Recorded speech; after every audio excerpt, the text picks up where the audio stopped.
This is Frinton-on-Sea, and I've come here to sketch, obviously, and there are some Art Deco houses up there, so I think I might sketch one of those. I'm just going to go and have a look, see what's about. And I'm also going to be trying out a new lightweight travel setup, so I'll tell you more about that later in the video and what I think of it. Situated on the Essex coast of England, Frinton-on-Sea is known for its long sandy beach, hundreds of colourful Victorian beach huts, and for being a bit more traditional and less touristy than some of its coastal neighbours such as Clacton.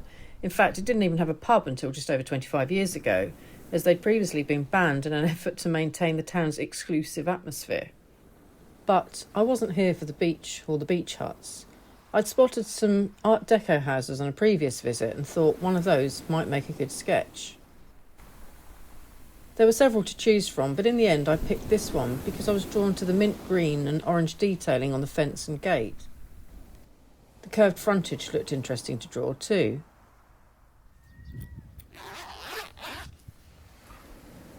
And because it's smaller paper than I'm used to, I'm going to actually mark a few outlines. This is called an eternal pencil and won't run out or need sharpening, which, combined with the light strokes it produces, makes it really handy for sketching out rough shapes like I'm doing here. I don't think it would replace a normal pencil though, as it's not really possible to get very dark lines or much tonal contrast with it.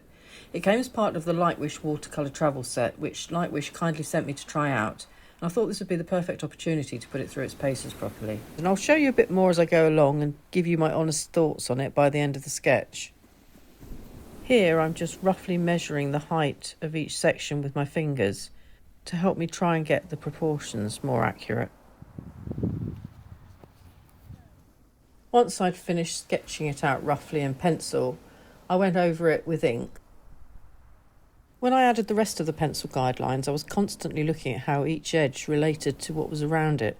For example, what those white pillars lined up with, both horizontally and vertically, how high the balcony screen came, and where the top of the carport sat. Everything was measured in relation to the neighbouring objects. I'll upload the reference photo to the community area in case you'd like to have a go at sketching it too. In fact, I'll upload two. I'll upload the view that I'm looking at now and also a slightly better one from more front on but without any cars in front. And if you do have a go, then please do feel free to share it if you'd like to. Those 5 window panes also helped me to judge the width of the left-hand side of the building. I've actually got a whole video on this way of measuring proportions, so I'll put a link up in case you'd like to watch it. Although before anyone notices and pulls me up on it, I didn't actually count the windows properly and I put an extra one in. But who's counting? Well, clearly not me, obviously. Good job I'm not an architect. I'm using a Sailor Fudo de Manon, so that's a pen with a 40-degree bent nib, and the ink I'm using is platinum carbon water-resistant ink.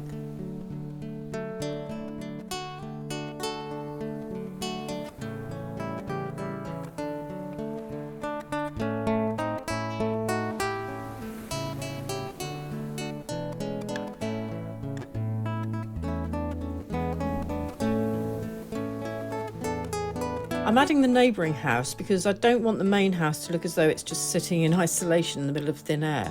It's not the focal point though, so I'm holding the pen very loosely and using lighter lines to help it recede into the background.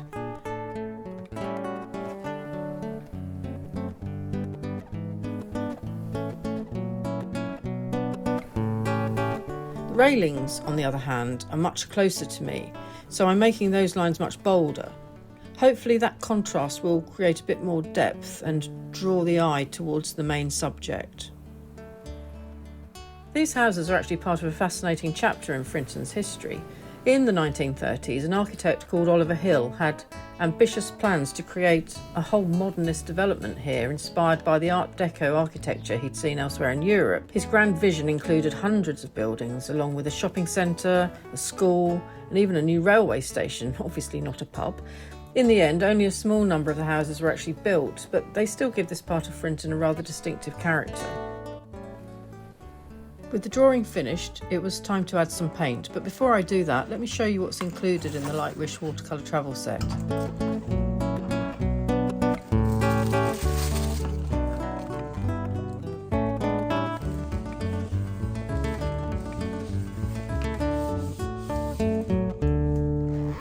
Everything fits into this lovely soft compact case, including a travel brush, the sort where the lid becomes the handle and vice versa. It says size 12 on it.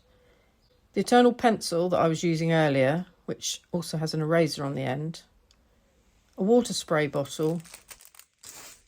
A water brush. And a collapsible silicone cup. And then the paints very cleverly slide out here, and there's a nice mixing area there too. In fact, that whole section pulls out, so if you wanted to put a different sketchbook in there, you could.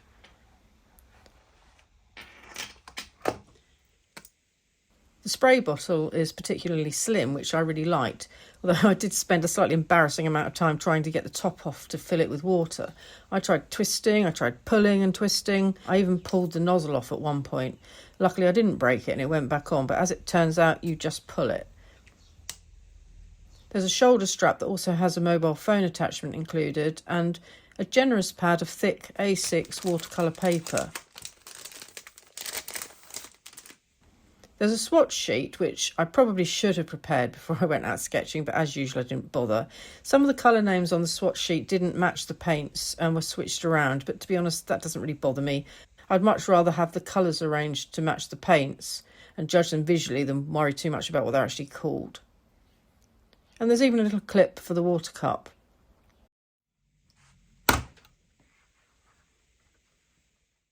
So let's go back to Frinton-on-Sea and try the paints out.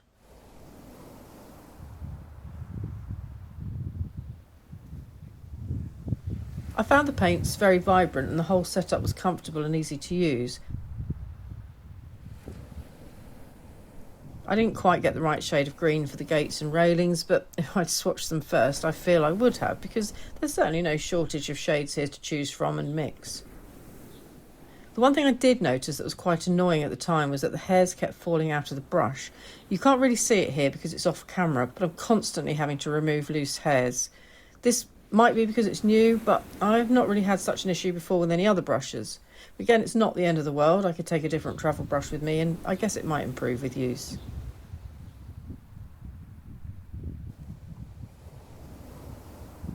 The kit doesn't include a pen, so as you saw earlier, I took one of my Sailor Fude de Manons out in it, which did fit, but only just, and I suspect it might eventually stretch the case or even tear it. But to be fair, these pens are quite long. They're longer than, say, a TWSBI Eco or standard length of pen. So I'll just pack a short stubby one instead in future. So, what's the verdict? Well, my verdict anyway, because as always, all opinions are my own. I think it's a lovely little compact kit. Would it replace my usual sketching kit? Probably not, mainly because I find A6 a little too small personally. I prefer to work on at least A5, but that's just a personal preference, of course, and you could even put in some bigger paper and fold it up, sort of concertina style. But this is definitely something I'd leave by the door or maybe in my car. It's so small and compact, it's perfect to take with me, especially at times when I'm not sure if I'm going to have time to sketch. Maybe, I don't know, if I'm meeting a friend who perhaps doesn't sketch, but I might be sitting around waiting for them to arrive. Having this would be perfect. There's very little to carry. And if you're someone like me who always has a bottle of drinking water with you, or you just make sure that the water brush is full, you've got absolutely everything you need and you're good to go. So all in all, I think it's a lovely little set. If you are interested in purchasing one of these, I'll put a link in the description. And if you use the code EMMA0613 between the 13th and 16th of June 2026, obviously, then you'll get a 10% discount.